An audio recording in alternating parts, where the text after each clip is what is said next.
Some people are born outgoing and can really present a story and are confident, but everybody can learn how to tell their own story with passion and confidence and really bring it across when the time is needed.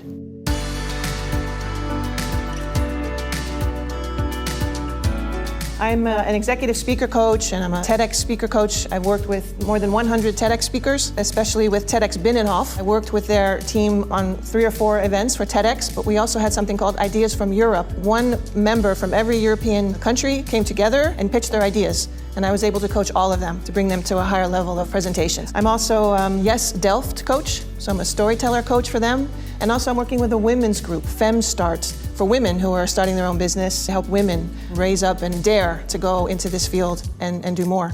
Pitching is really an art form. You have to tell about your company, what you're going to do, your vision, the competition, business planning, what you want to accomplish in a very short time. But you can learn it through storytelling. You should use visual words. You should really paint a picture of the problem. Talk about the problem where they see it. What is it? Why did we create it? And how do we use it, or how is it going to be used? You can also do past, present, future. How it was before and how it is today, what we're changing with our product or service, and what we're going to do in the future.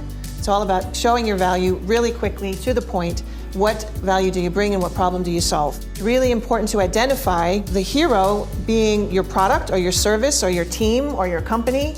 Who is the hero and what do they want to accomplish? The hero is there, or the shiro is there, and then all of a sudden some big obstacle comes that you face and you wrestle with and you overcome and live happily ever after. But that's a story, that's what a story is. That's what we like in literature.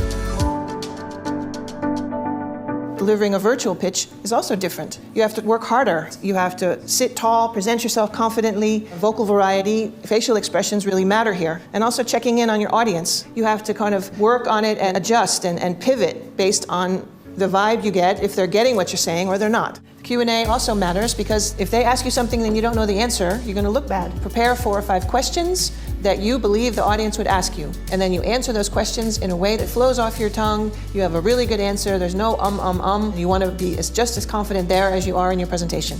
A lot of people don't spend time on the last thing they say in a pitch or presentation, and they really need to spend as much time as they do on the opening of the presentation. This is the last thing you tell. It's the last thing you leave with the audience, because you want to make a good impression, as I said, if there are other people behind you. And it should be a bit inspirational, a bit visionary. How is this going to make the world better? And you kind of do a microphone drop.